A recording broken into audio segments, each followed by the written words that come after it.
everyone, my name is Maya and I am really excited to share a little bit about myself with all of you. First, I want to tell you what UNNATI, androgy, and you, my dear listener, mean to me. I moved into the bathroom to tell you the rest of it, and there's a reason for it. I wanted a mirror for this part. What is the connection between UNNATI, Raji, you, me, and the mirror? Well, there's a little story I want to tell you. A few days ago, in an online group, a young woman shared that walking into the bathroom and looking into her mirror really upsets her now. It triggers her, it reminds her of how time is going by, she's not in control, she's putting on weight, she's not working out, she's not able to work out, and she was really sad about it. And I read the post and I thought, yeah, this is something we all joke about, we all mention to our friends, and we point to our cheeks, we try to hide our abdomens. But what if, I thought, long after I had closed down Facebook and I was going through my day, I continued to think, what if there was a mirror that didn't just highlight the pounds and the wrinkles and the dark spots, but it showed our beauty that's inside, our dreams and our aspirations, and the power and the strength that we have. What if there was a way to see that, as soon as we walk into a room and there was something that just reflected that, not the pounds and the wrinkles and the black spots? And, just thinking about it in the back of my mind told me I do have that. When I walk into a room full of women, really supportive, close friends of mine, a safe space, when I walk into that, that's how I feel. I feel they are a mirror. They're looking at, the beauty that's inside, the beauty that's outside. They're complimenting on what they see, but also what they feel, what they know about me. If I'm struggling with something, they lift me up, they nourish me. If I'm celebrating something, they're so happy for me. So they are that smart mirror for me. And that was like a big aha moment for me. And so now I think of UNNATI as one such mirror. An online mirror, something that we really need during COVID times where walking into a room full of women is not possible for quite some more time. UNNATI is a mirror for Indian women living in the Pacific Northwest. And Raji has given us this wonderful gift. And we, as women in this area, invited to be part of this community, we both get to benefit from this mirror, like how I'm standing in front of this mirror, and that's you, my friends, and I'm telling you my story, I'm opening up about myself. But I also get to be the mirror for each of you when you tell your story and when you reach out. Now I'll tell you a little bit about myself. I was born in Tamil Nadu, India, in a region called Chettinad. It's famous for its food all over the world. When I was young, my parents moved, all of us, the family, to New Delhi. And so that's where I really spent my teen and young adult years. I did my schooling, college, and I started working in tech. And it's at the workplace that I met my husband. And soon after that, we got married. And the same year we got married, we moved to Redmond, Washington. And I started working at Microsoft in Redmond. I worked at Microsoft for almost 20 years, and then I retired in the fall of 2017. I've been retired for close to 3.5 years now. I have 2 daughters, 19 and 12 years old. I just gave you a very condensed but also a very boring version of my personal life. I want to sprinkle some fun stuff now. And I have 3 things in mind in the interest of time. One is about my marriage, and second is a career, and third is about my children. To just make it fun and so you really feel like you know me. So about marriage, I was born in a very conservative culture.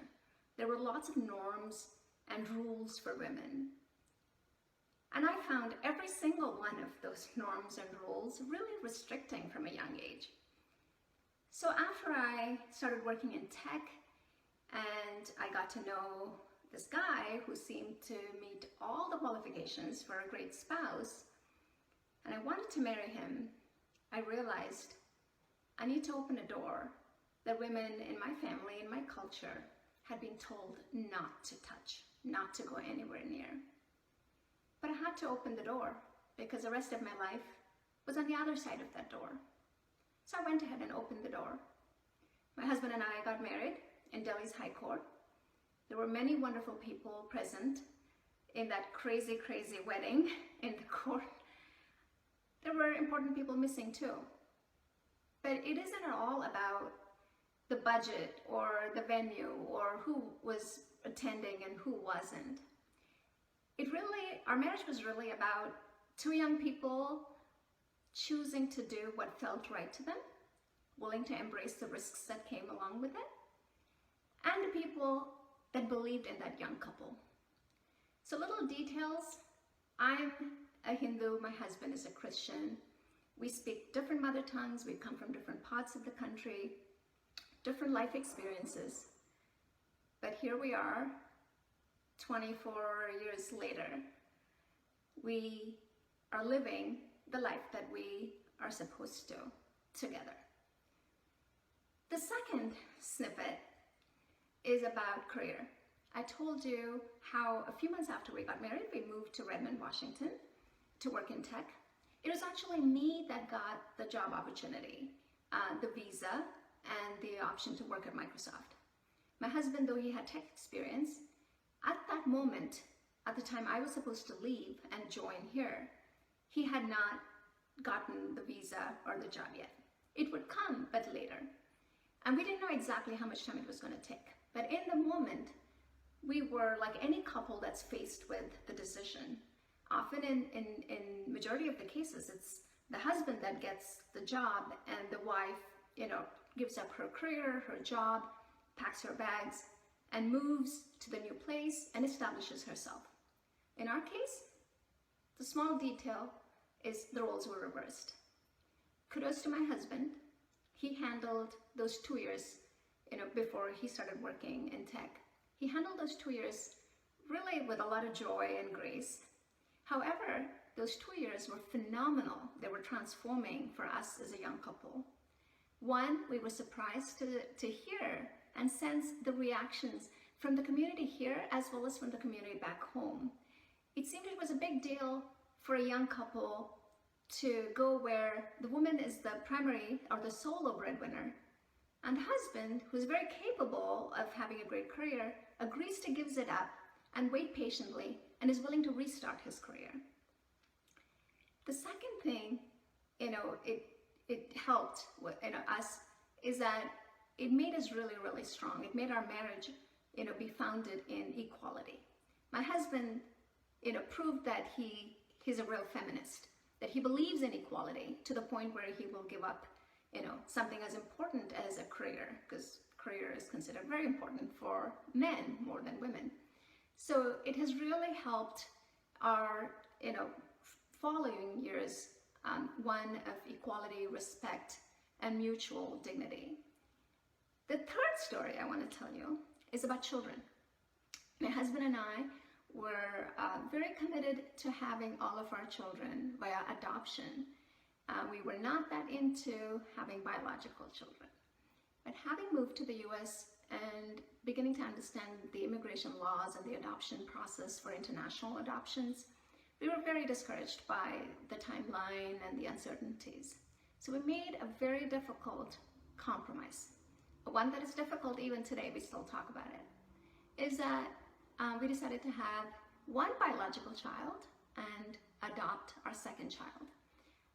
And that's exactly what we did. We have a 19-year-old biological daughter, and our second daughter joined our family via adoption. And we all are living together in our lovely home during this COVID time, together, waiting for the vaccine and waiting for better days. So to you, my friend, my offer is, if you are a young woman, waiting to open forbidden doors, or you have an interesting career situation, or a non-stereotypical scenario in your marriage or in your career, in your finances, or you considered adopting a baby, or you're an adoptive parent. And if you want to connect, you want to chat, you want to share and listen, let's do it. Let me know, shoot me an email or contact me via Facebook.